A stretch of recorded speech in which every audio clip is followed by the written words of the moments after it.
Hari ini orang mulai dengan menyanyi satu lagu, ya. Cuma karena ini online, jadi em, kita kasih badian di mami pe suara, nanti menyanyi sendiri di sana, ya.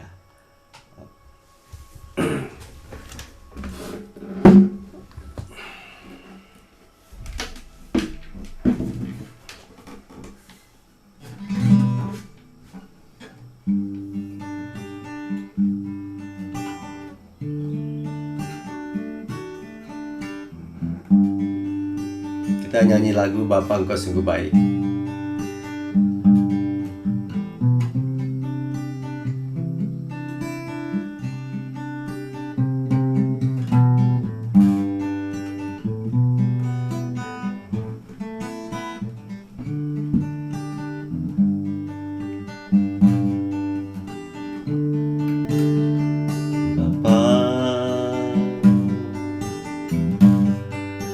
Engkau sungguh baik,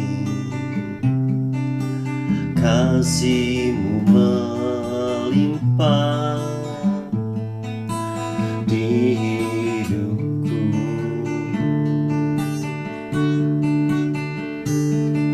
Bapa,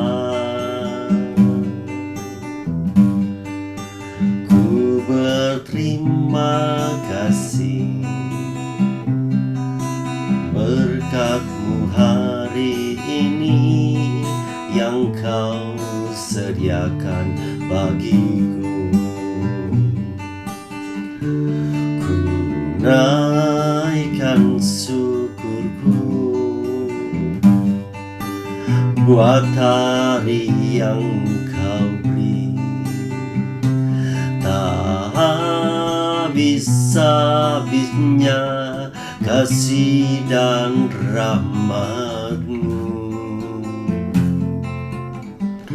selalu baru dan tak pernah terlambat pertolongan-Mu, besar setia-Mu di sepanjang hidupku. Naikkan syukurku buat hari yang Kau beri. Tak habis-habisnya kasih dan rahmat-Mu, selalu baru dan tak pernah terlambat pertolongan-Mu, besar setia-Mu di sepanjang hidupku. Besar setia-Mu di sepanjang hidupku. Kita berdoa. Bapa, terima kasih Tuhan, Engkau sungguh baik. Seperti lagu yang kami nyanyikan, besar setiamu Tuhan, selalu baru tiap hari, selalu baru tiap pagi.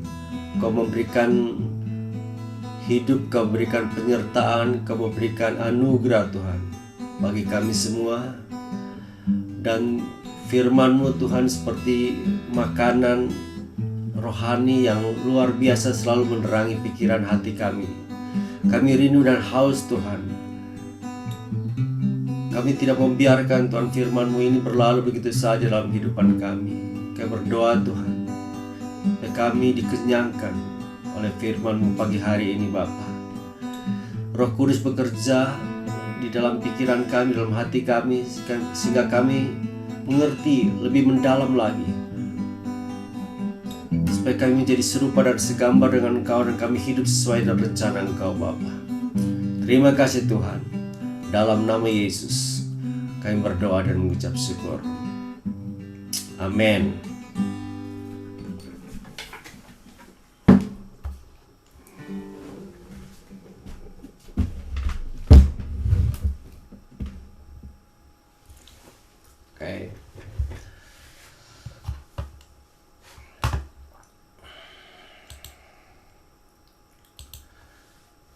Baik, hari ini kita akan lanjutkan bagaimana firman Tuhan yang berbicara yang khusus tentang kasihnya Dia, bagaimana pekerjaan Dia, dan Dia selalu menyembuhkan setiap orang.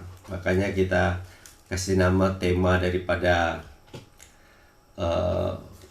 renungan pagi selalu ini judulnya adalah Healing Every Day. Jadi kesembuhan yang bisa terjadi setiap hari. Karena berkat Tuhan ada terus setiap hari. Setiap orang yang membutuhkan Dia, yang mencari Dia, beriman pada Dia, pasti mendapat sesuatu daripada Dia. Nah, kita kemarin belajar dari Matius pasal yang ke-8. Ya, Matius pasal yang ke-8.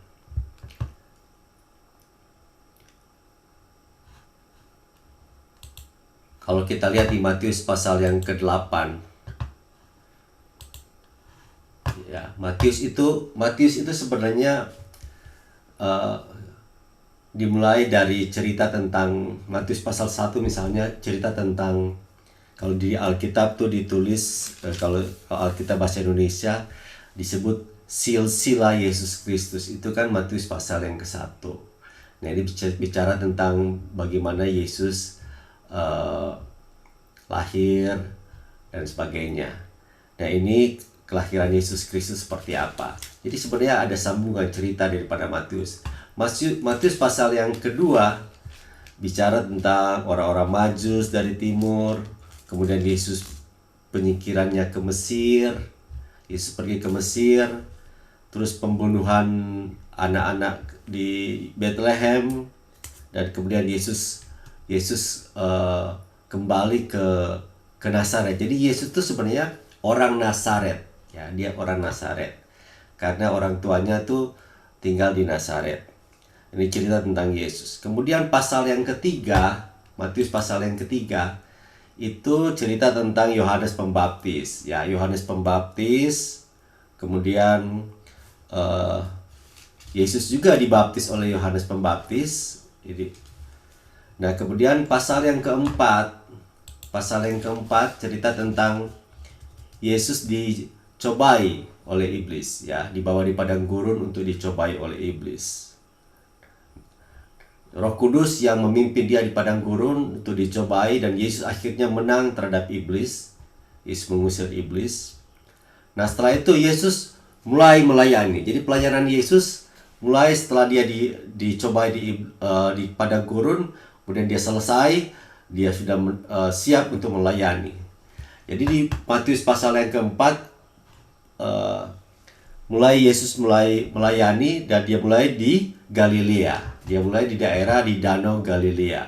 Jadi dia meninggalkan Nazaret dan diam di Kapernaum. Ya, dari Nazaret dia pergi ke Kapernaum. Dia kecil di Nazaret. Dia dikenal sebagai orang Nazaret. Tapi ada Kapernaum tuh di ujung Galilea, Danau Galilea, di tepi danau. Disitulah dia banyak dia punya rumah juga atau tempat tinggal daerah situ. Nah, jadi orang firman Tuhan tuh mulai dari daerah Galilea, Yordan Galilea. Mereka mulai sejak itu Yesus mengatakan, bertobatlah sebab kerajaan sorga sudah dekat. Ya, pada akhir pelayanannya di Matius 4, Yesus memanggil murid-murid. Kenapa Yesus mulai memilih murid-murid? Supaya Yesus mulai mengajar kepada murid-murid bagaimana cara melayani, karena dia akan delegasikan tugasnya setelah dia naik ke sorga. Jadi penyertaan pelayanan dia mulai dengan memuridkan. Nah, jadi dia mulai memanggil Simon atau Petrus dan Andreas, keluarganya. Dia bilang, mari ikutlah aku dan kamu akan kujadikan penjala manusia. Jadi mereka mulai meninggalkan jala dan mengikuti Yesus. Kemudian Yesus panggil juga Yakobus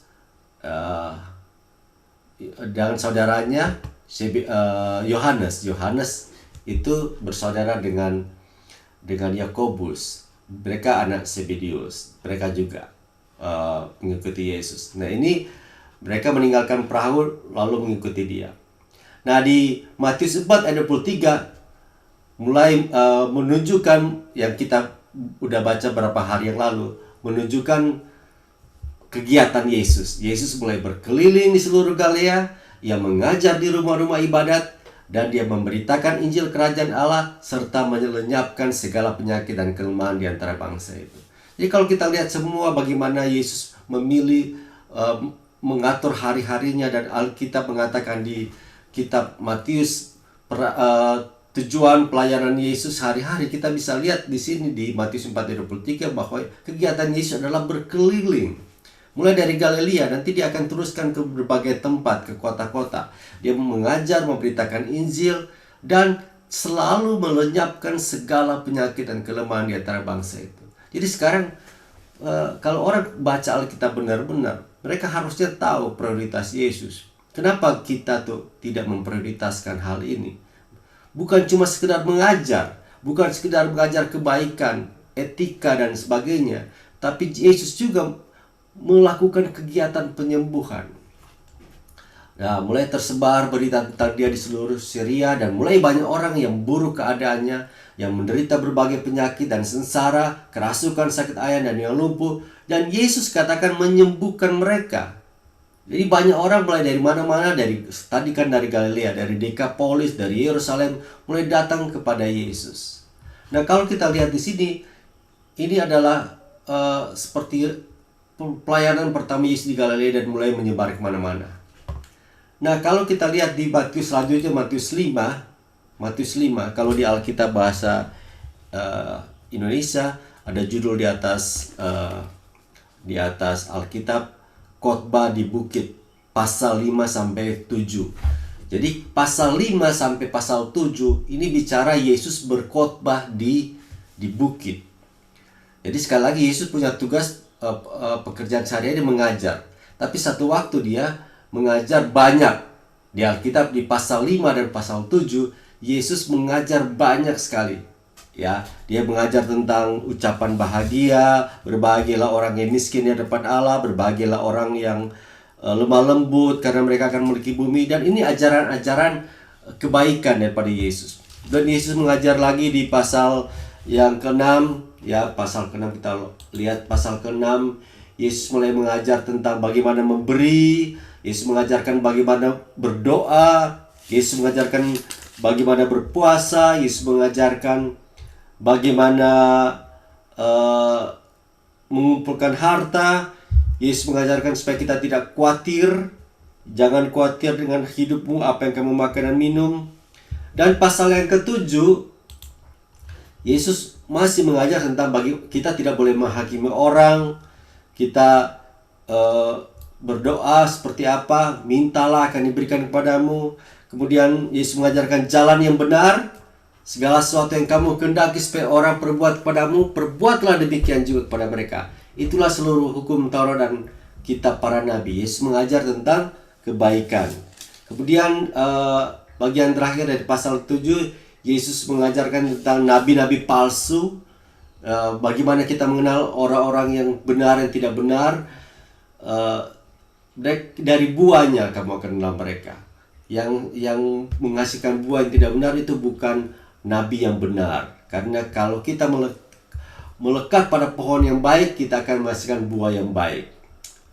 Bahkan orang-orang yang melakukan mujizat dikatakan di Matius 7:21, bukan setiap orang yang berseru kepadaku Tuhan, Tuhan akan masuk ke dalam kerajaan sorga, melainkan dia yang melakukan kehendak Bapa-Ku yang di sorga.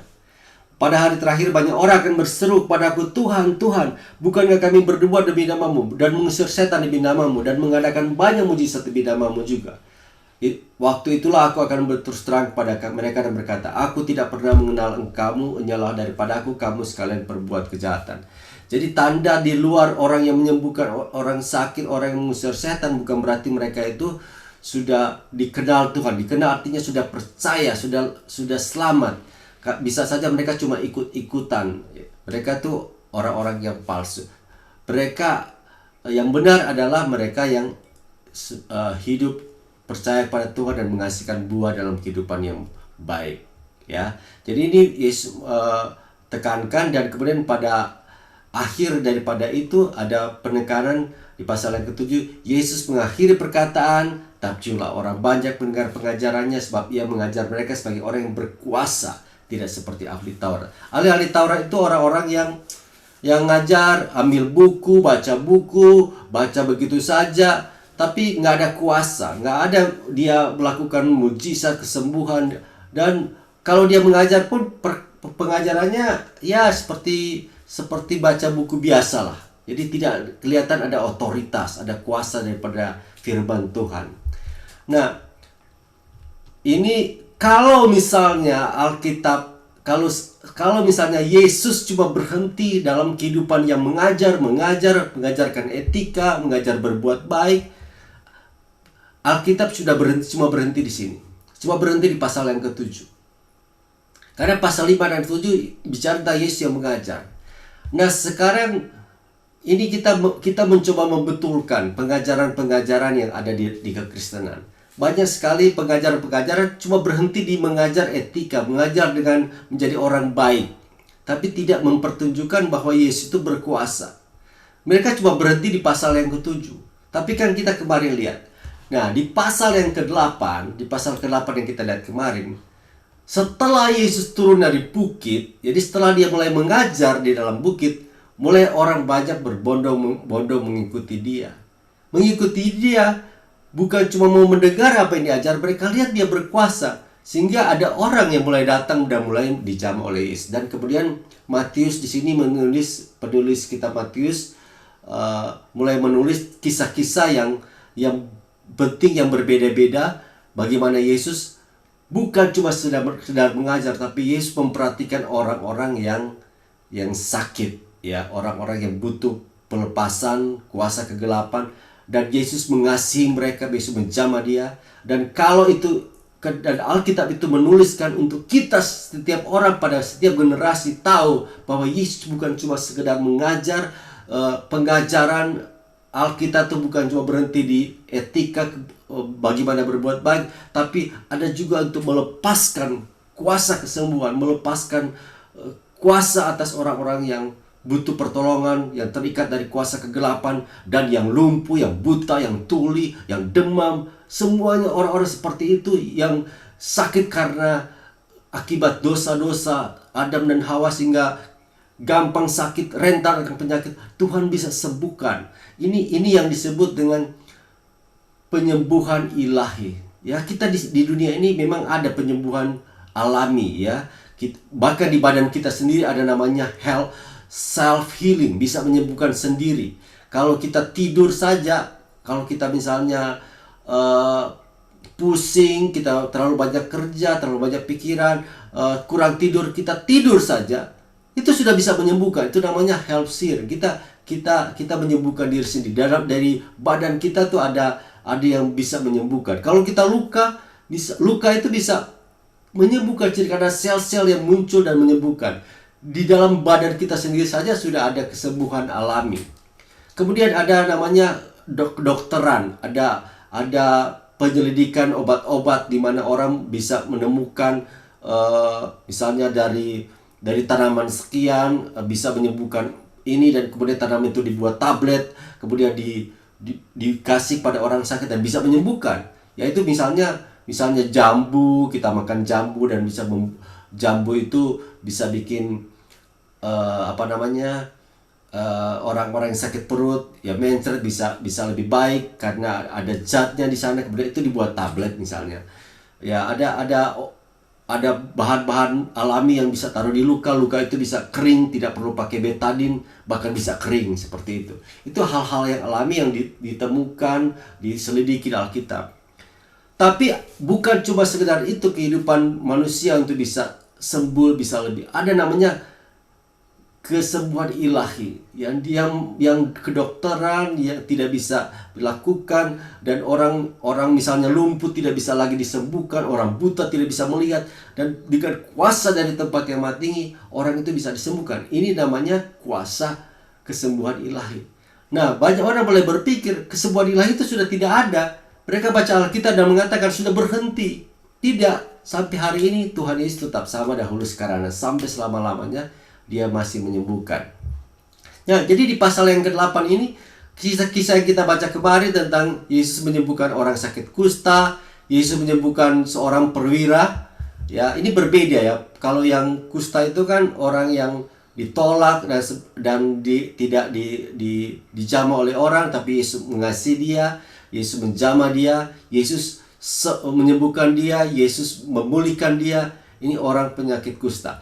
Kalau orang yang perwira ini berbeda, ya, kisah berbeda. Bukan dia yang datang, tapi dia bawa pelayannya. Dia bawa pelayannya. Nah, pelajaran tentang perwira ini bagus ya. Bagaimana dia membawa orang lain datang kepada Tuhan. Apakah Yesus menerima? Yesus mau Yesus menerimanya. Nah, ada pelajaran di sini yang baik juga. Dia mengerti akan otoritas Tuhan dan Yesus melihat iman mereka. Kemudian disebutkan di pasal yang ke-8 ayat 14, bagaimana Petrus, ibu mertua Petrus disembuhkan. Kalau sakit kusta dan sakit lumpuh seperti hamba perwira itu cukup berat, tapi kasus demam apakah cukup berat? Itu tidak berat. Biasanya orang bilang demam itu biasa, bisa disembuhkan biasa saja. Tapi zaman sekarang kita bisa lihat bahwa demam itu bisa ada efek-efek yang lain, bisa ada infeksi, bisa ada kena virus pada bagian dalam, dan sekarang orang tahu demam ada hubungan dengan COVID. Apakah demam itu bisa disembuhkan oleh kuasa Tuhan? Bisa. Tuhan Yesus memegang, dan di versi yang lain di Markus, Lukas, Yesus menghardik demam itu. Penyakit itu bisa dihardik ya. Dan akhirnya di sini ada satu perkataan ringkasan yang dikatakan, dialah yang memikul kelemahan kita dan menyangkut penyakit kita. Dan kita sudah lihat itu ada hubungan dengan Yesaya pasal yang ke-53. Nah, di sini orang-orang di Matius 8, orang-orang mulai menyuruh Yesus dan mulai mengikuti Yesus. Tapi Yesus bilang ada harga yang harus dibayar kalau orang mau ikut Tuhan ya. Jangan setengah-setengah ikut Tuhan. Dan kita lihat kemarin bagaimana Yesus punya kuasa bukan cuma menyembuhkan orang sakit, tapi Yesus dapat meredahkan badai. Kalau misalnya penyakit itu ada di badan manusia, kalau misalnya badai itu alam. Di sini Yesus menunjukkan kuasanya yang luar biasa, yang sanggup bahkan mengalahkan alam. Ya, alam yang seperti ombak dan topan Yesus redakan dengan apa? Dengan otoritas yang Tuhan sudah berikan. Yesus tidak memohon, tapi Yesus menghardik. Penyakit bisa dihardik, setan bisa dihardik, dan badai pun bisa dihardik oleh Yesus. Tapi Yesus di sini kita belajar, Yesus mengajar murid-murid supaya mereka itu punya iman. Karena kalau mereka punya iman, mereka tuh sebenarnya bisa lakukan sendiri. Yesus tidur kan, karena Yesus ingin supaya mereka belajar percaya. Tapi mereka mungkin selama waktu Yesus tidur, mereka sedang bergumul. Aduh, bangunin enggak Yesus ya. Selama ini kan mereka selama Yesus tidur, kita cobalah, mungkin badai ini akan berhenti. Tapi tidak, badai itu masih tetap ada. Akhirnya mereka bangunin Yesus, dan Yesus bangun, dan Yesus bilang, mengapa kamu takut, kamu yang kurang percaya? Bangunlah. Yesus menghardik angin itu, dan maka danau itu menjadi teduh. Dan orang heran, danau pun taat. Kemudian dilanjutkan cerita tentang kuasa Yesus. Bukan cuma Yesus menang atas, punya otoritas akan sakit penyakit, punya otoritas akan alam, tapi Yesus punya otoritas juga atas roh, dunia roh, di mana di situ ada iblis, ada kuasa-kuasa kegelapan. Dan di cerita tentang Matius 8 pasal 28, cerita tentang dua orang yang kerasukan setan yang sangat banyak, dan dikatakan firman Tuhan mereka sangat berbahaya, dan orang tidak berani melihat jalan itu. Tapi waktu orang itu ketemu dengan Yesus, roh yang ada pada mereka, roh setan-setan yang pada mereka itu kaget, takut gitu, langsung kenal. Mereka mulai panik, dan mereka mulai bilang, wah Tuhan, apakah engkau kembali untuk menyiksa kami? Hai anak Allah. Mereka mengenal dia sebagai anak Allah. Akhirnya mereka memohon supaya mereka bersama dengan babi masuk ke jurang. Dan Yesus cuma bilang satu kata di sini, pergi, go. Jadi tidak banyak bicara, usir saja. Dan akhirnya kuasa roh setan itu pergi. Jadi Yesus punya kuasa atas alam, punya kuasa atas iblis, punya kuasa atas penyakit, punya kuasa yang luar biasa. Ya, ini kita lihat di Matius yang ke-8. Sekali lagi, Matius yang ke-8 ini ada kronologi, ada cerita-cerita yang bersatu untuk menunjukkan Yesus yang berkuasa. Nah, kita akan lanjutkan, ini cerita ringkasan sebelumnya, kita lanjutkan di Matius pasal yang ke-9. Kalau misalnya Matius 5-7 bicara tentang Yesus yang mengajar, Yesus di pasal 8 dan 9, ya, ini kesatuan yang lebih lengkap lagi bagaimana Yesus punya kuasa atas sakit penyakit. Nah, dan bukan cuma kuasa penyakit, kita lihat ya di Matius 9 ayat 1. Sudah itu naiklah Yesus ke dalam perahu lalu menyeberang, kemudian sampailah ia ke kotanya sendiri. Kotanya sendiri itu apa ya? Kotanya sendiri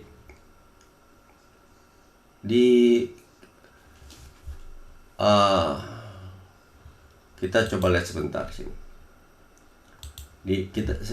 Kita punya software komputer ya yang bisa lihat versi-versi yang lain dan ada keterangan-keterangan. Kalau di Matius ya di pasal yang ke-9 ini,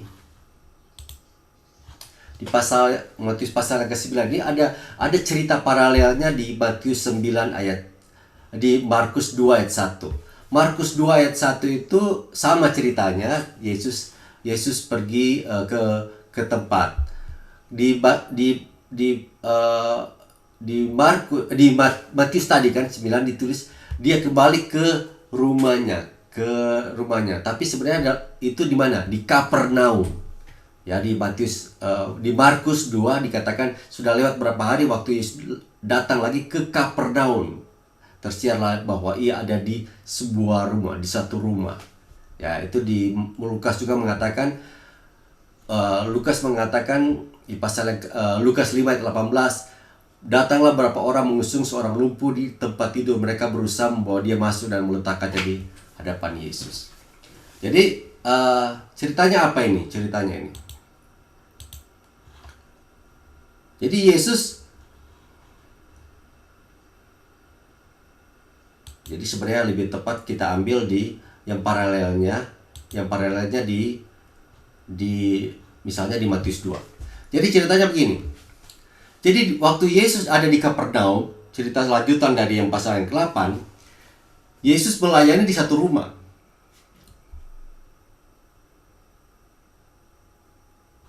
Oke, kita cerita aja. Jadi begini, Yesus berada dalam satu rumah. Nah, waktu dia ada dalam satu rumah, orang dengar kan, oh Yesus datang dan mereka mulai membawa orang sakit. Tapi yang di Alkitab ini dikatakan, Yesus terkenal tapi orang mulai membawa orang-orang sakit di satu rumah. Misalnya di rumah kita ya. Kita datang di satu rumah. Rumah itu kan kecil. Jadi waktu banyak orang datang, rumah itu jadi dipenuhi dengan orang-orang. Karena begitu banyak dengan orang-orang yang sakit mulai berdesak-desakan supaya bisa membawa orang sakit yang bisa disembuhkan oleh Yesus. Nah, di situ ada seorang lumpuh dan dia tidak bisa berjalan kan kalau dia lumpuh. Jadi dia harus dibantu oleh temannya. Nah, firman Tuhan mengatakan ada temannya 4 orang.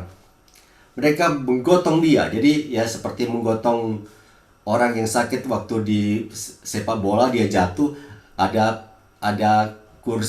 tempat tidur yang digotongnya bersama. Jadi 4 orang, satu di sini, ya di ujung-ujung lah. Mereka taruh orang lumpuh itu. Mereka bawa di rumah itu. Tapi waktu mereka bawa ke rumah itu, mereka lihat tidak ada tempat lagi. Pintu sudah penuh dengan orang-orang. Jadi mereka mulai mencari akal. Nah, mereka mencari akal. Nah, karena rumah itu ada lotengnya, ada di atasnya. Mereka naik di atasnya. Nah, di atasnya itu, mereka berharap mereka bisa lihat pada Yesus. Tapi rupanya di atap itu tertutup juga. Nah, coba lihat usaha mereka. Mereka membobol bagian atas rumah. Jadi dibolongin bagian atas. Ini kan rumah orang ya, coba ya. Rumah orang dibolongin, dihancurin di bagian atasnya, dan kemudian dia menurunkan orang yang sakit itu dari lubang yang mereka buat di atas. Nekat, berbahaya, dan merugikan boleh dikatakan. Tapi ini adalah satu sikap yang boleh dikatakan sangat yakin bahwa Yesus dapat menyembuhkan orang yang lumpuh ini. Dengan berbagai usaha, dengan berbagai upaya, kalau bisa ketemu dengan Yesus. Itulah yang mereka lakukan. Dan di firman Tuhan katakan, orang yang lumpuh itu ditaruh di lubangnya, ditaruh ke bawah, tepat di depan Yesus. Tepat di depan Yesus. Jadi kalau kita lihat di Markus 2 ya. Markus 2 itu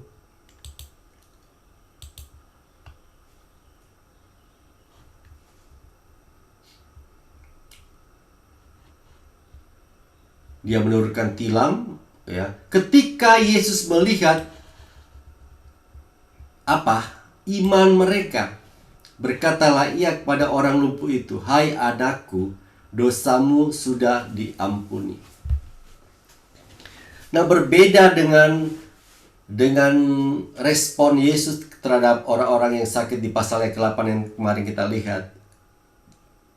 Yesus menyembuhkan orang lumpuh, Yesus menyembuhkan hamba perwira, dan kemudian Yesus mengusir roh-roh jahat. Di sini Yesus mengatakan satu yang penting.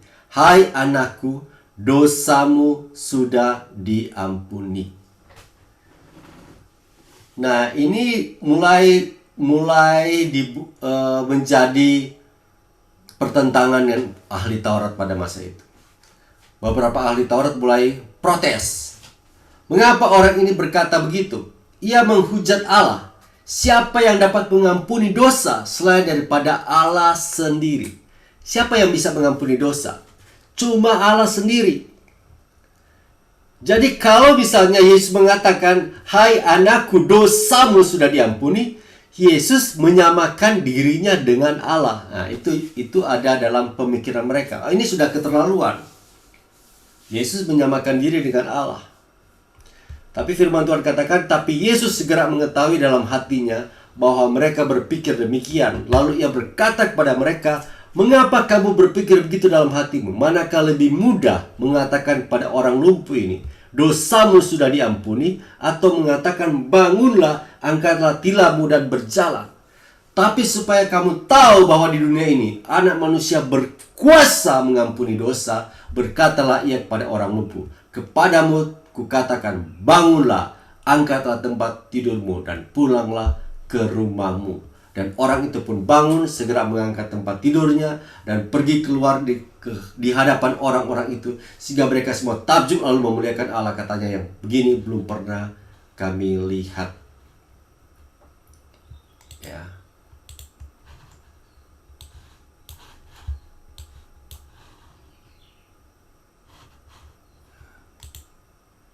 Jadi yang tadi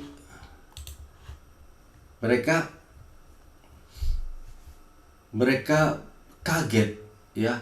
Yesus mengatakan, "Dosamu sudah diampuni." Tapi Yesus menunjukkan,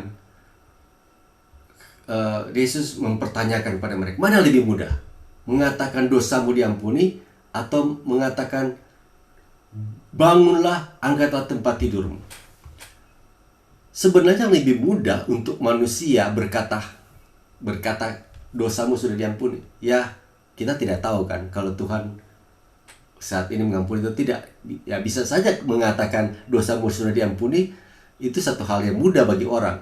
Tapi untuk mengatakan lumpuh berjalan sampai hari ini, sampai detik ini, orang mulai berpikir orang lumpuh bangun seketika itu kalau bukan karena kuasa Tuhan, karena bukan campur tangan Tuhan, itu pasti sangat susah, pasti sulit.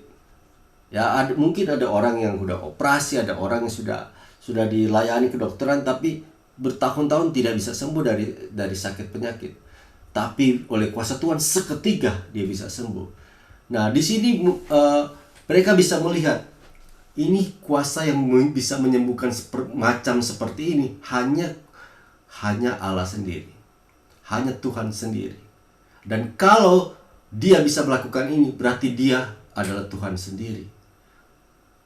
Karena dia adalah Tuhan sendiri, dan dia bisa berkata, dosamu bisa diampuni. Dan sehingga mereka mulai percaya bahwa Yesus itu adalah anak Allah yang sanggup menyembuhkan hal yang mustahil, dan juga Yesus juga bisa mengampuni karena dia adalah Allah sendiri. Ya. Jadi ini di sini kuasa Yesus tambah lagi daripada yang di pasal yang ke-8, pasal yang ke-9 ini ditambah lagi kuasa atas dosa.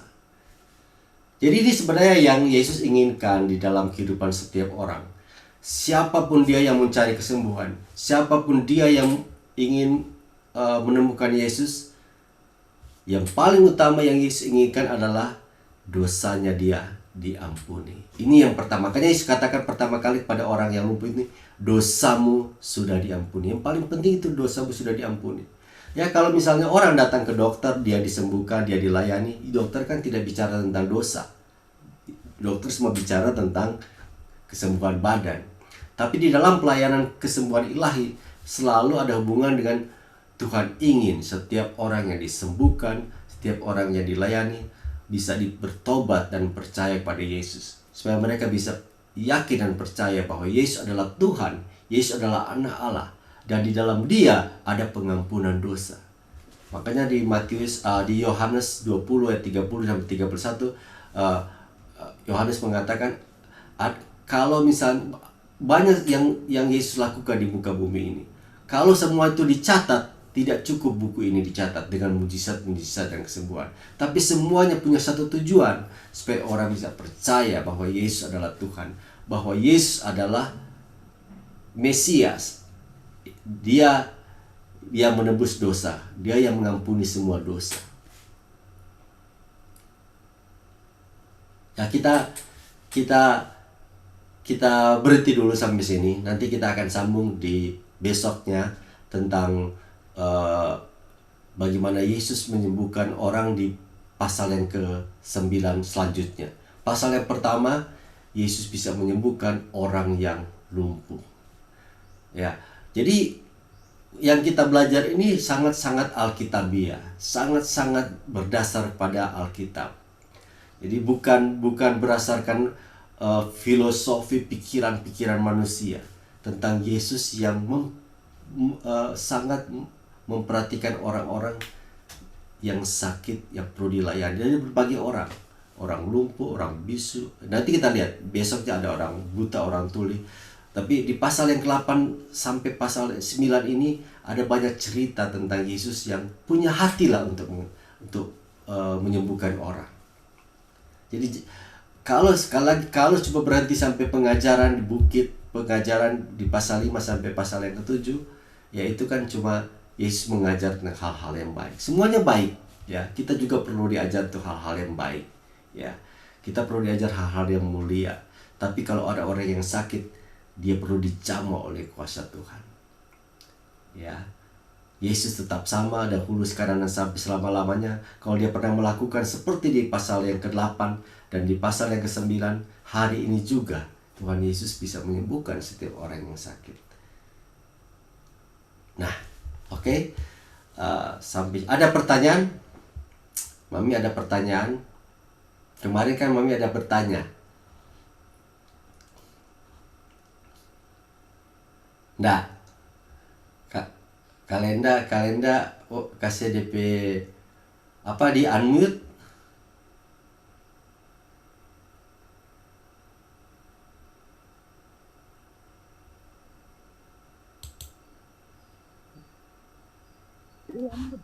Ya. Sedikit ngobrol tentang bahan-bahan yang ini, ya. Mami belajar apa yang dibahas hari ini?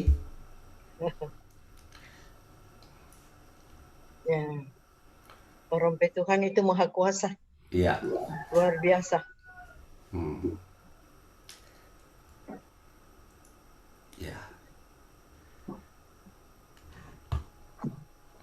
dan dari maha kuasa ya. Jadi kuasa itu sangat dahsyat ya. Jadi kita ingin supaya eh, kita mengerti lah kuasa itu, dan kuasa itu sudah diberikan juga kepada kita ya kan. Ini kita lihat dari Yesus, tapi satu waktu Yesus berikan kepada murid-muridnya. Nah, besok besok kita akan belajar tentang kenapa orang-orang tidak sembuh. Jadi bukan cuma kenapa, bagaimana Yesus menyembuhkan dan orang-orang seperti apa Yesus sembuhkan, tapi selalu ada pertanyaan, bagaimana orang-orang itu tidak sembuh? Alasan apa yang menyebabkan orang-orang tidak sembuh? Ada banyak sekali kasus di mana tidak terjadi kesembuhan, tapi kita bisa lihat, oh ini alasan yang kenapa orang tidak sembuh. Jadi memang pelajaran itu mesti cicil-cicil. Kalau semua kan berjam-jam. Jadi kita cicil-cicil. Tiap pagi stop dulu ya, maksimal 1 jam belajar. Supaya hari ini cukup lah. Cuma hari ini ya Cukup panjang. panjang. Iya. Karena kita kasih sambung semua tuh cerita. Tapi Orang.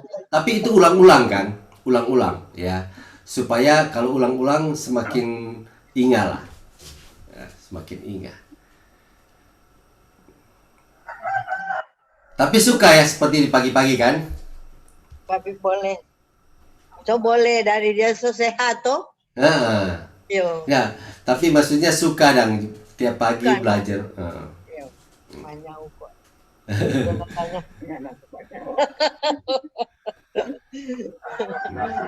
Ada tanya apa kita, maka tanya ini sebetul. Iya, Memang betul, no? Papi bilang kata Pak, datanya Pak Papi kita tuh menyaut.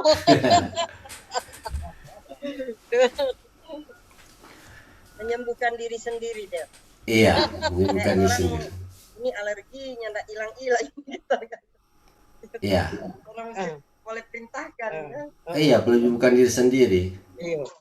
Jadi kalau kita kan kita so bilang, dulu kita banyak sakit-sakit kan, ya. Sekarang itu enggak pernah. Tahun 2020 satu hari pun enggak pernah sakit, mau flu atau apa enggak pernah. Jadi kita tuh bisa sembuhkan sendiri. Banyak baca masalah di tidak percaya. Di kepala kita itu pikir, oh tidak percaya ya, kalau kita bisa sembuhkan sendiri. Tapi sebenarnya kan ada kuasa di dalam badan kita, ada kuasa yang Tuhan sudah beri. Kita tidak punya kuasa dengan diri kita sendiri, tapi karena percaya kepada Tuhan, kita punya kuasa. Tuhanlah yang memberikan kuasa itu. Nah, seperti itu. Nah, caranya kita harus tahu. Biasanya kan berdoa. Sekarang kita mulai namanya memerintah. Kita mulai memerintah. Kita mulai mengusir. Nah, itu kebiasaan yang dulu, pada zaman dulu, abad-abad pertama, itu kebiasaan yang memang orang-orang biasa lakukan itu. Cuma setelah berapa lama gereja mulai diajarkan berdoa, ya berdoa, memohon, dan itu seperti agama-agama yang lain kan melakukan begitu. Nah, jadi ada kemerosotan di dalam hal ini.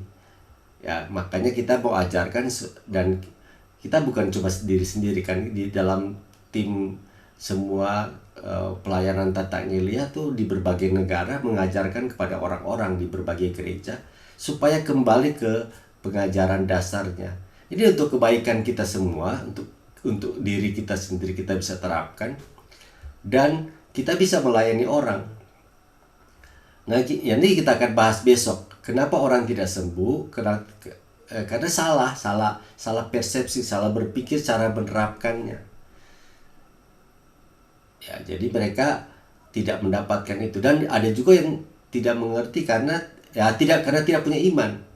Ya, nanti kita akan lihat besok. Misalnya Tuhan Yesus sendiri pernah pergi ke kotanya kan namanya Nazaret. Tuhan Yesus tidak bisa menyembuhkan mereka.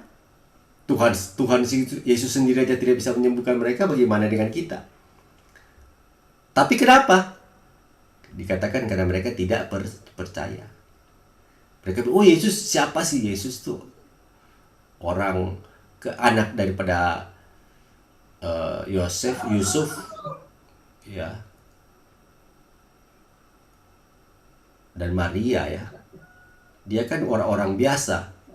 Ya, kita sendiri banyak pengalaman seperti itu. Kalau kita melayani di Malaysia misalnya, orang nggak tahu kita tuh hamba Tuhan dari luar negeri, ya kan? Kita datang ke Malaysia, mereka bilang kita hamba Tuhan dari luar negeri. Jadi mereka lebih berharap sesuatu dari orang yang dari luar negeri. Dan kemudian waktu melayani, banyak orang datang, banyak orang suka. Mereka nggak begitu kenal, tapi mereka setelah mulai melihat ada kuasa-kuasa kesembuhan, pelayanan kesembuhan, mereka banyak. Makanya pernah kan tahun berapa itu, 2013, kita kan pernah 40 hari di sana di Malaysia. 40 hari dari kota ke kota, dari desa ke desa tiap hari. Dan banyak sekali orang yang dilayani. Apa di Indonesia pernah? Nggak pernah. Di Indonesia nggak pernah. Indonesia orang pikir siapa kita, nggak kenal. Ini orang nggak kenal. Kalau pendeta yang muncul di televisi, yang dari gereja besar, mereka tahu. Oh itu Gilbert, ini siapa, Junior Niko. Orang-orang kenal Bambang, Wijaya. Tapi kita dua orang nggak tahu, dua orang nggak kenal. Ya, itu sama seperti Yesus. Dia datang di tempat di sendiri. Yesus siapa? Dia kan anak Yusuf kan. Ini orang biasa. Jadi mereka nggak percaya. Nah, ini salah satu alasan akhirnya mereka nggak dapat dilayani, nggak sembuh. Ya sampai kita mana pernah melayani di Tondano, mana pernah melayani di Kapataran, ya Talumpe yang tempat lahir, nggak pernah kan? Ya mungkin orang nggak kenal kan, orang nggak tahu.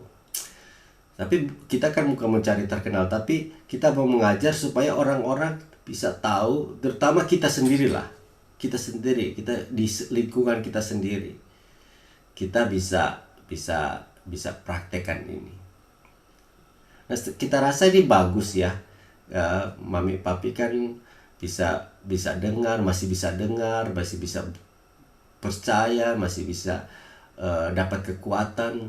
Ini senang, kita juga senang gitu ya. Kalau bisa ya, yang lain-lain juga ikut ya. Cuma kan kita ada rekaman, jadi orang bisa dengar juga setelah ini. Orang bisa dengar, dan ini pengajaran yang bukan asal saja, karena kita juga sudah belajar banyak, sudah sekolah untuk itu. Jadi sehingga apa yang kita ajarkan sebenarnya ada punya dasar yang kuat.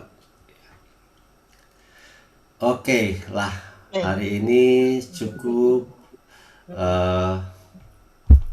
Kita berdoa ya, tutup dengan doa. Bapak, terima kasih untuk boleh bisa merenungkan firman Tuhan dengan Papi dan Mami. Di dalam masa tua mereka, masih mereka punya kerinduan untuk belajar firman, dan respon yang baik daripada mereka untuk firman Tuhan. Aku berdoa Tuhan, supaya firman ini berbuah dalam kehidupan mereka. Firman Tuhan ini menjadi kesembuhan di dalam tubuh mereka, dan akan membuat hari demi hari tambah sehat, tambah baik, karena firman-Mu itu adalah hidup dan berkuasa, dan mereka bisa memakai otoritas itu menyembuhkan diri mereka sendiri, bahkan untuk menyembuhkan orang lain. Dan biarlah ini menjadi kesaksian yang baik untuk orang-orang dalam masa tua mereka, tetap percaya, tetap berharap akan kasih Tuhan. Berdoa juga untuk Kak Lenda, berdoa untuk Jane, untuk semua orang yang ada di rumah, untuk Daddy dan Baby, dan Ian dan Kristi, dan semua orang yang di rumah ini diberkati, dipakai oleh Engkau. Berdoa untuk setiap orang yang punya kesempatan untuk dengar firman-Mu dalam rekaman ini, mereka diubah, dikuatkan oleh firman. Dan biarlah hari esok Tuhan, kami akan bertumbuh, dan kami akan melihat hal-hal yang nyata, hal-hal yang luar biasa. Saat ini aku mau ambil alih segala sakit penyakit yang masih ada dalam tubuh setiap orang yang mendengarkan rekaman ini. firman ini, biar firman ini berbuah di dalam nama Yesus. Kuasa sakit penyakit menyembuhkan segala sakit penyakit mereka. Terima kasih Tuhan. Kami percaya dosa kami juga sudah diampuni karena Engkau sangat mengasihi kami. Itu yang paling utama. Oleh tubuh Yesus, darah Yesus kami telah ditebus oleh kuasa-Mu Tuhan. Terima kasih Tuhan. Kami percaya Tuhan dengan iman akan Yesus yang sudah mati dan bangkitkan. Dan kami yakin dan percaya kami sudah hidup kekal bersama dengan Engkau. Terima kasih Bapa, dalam nama Yesus kami berdoa dan mengucap syukur. Amin. Amin. Amin. Amin. Haleluya.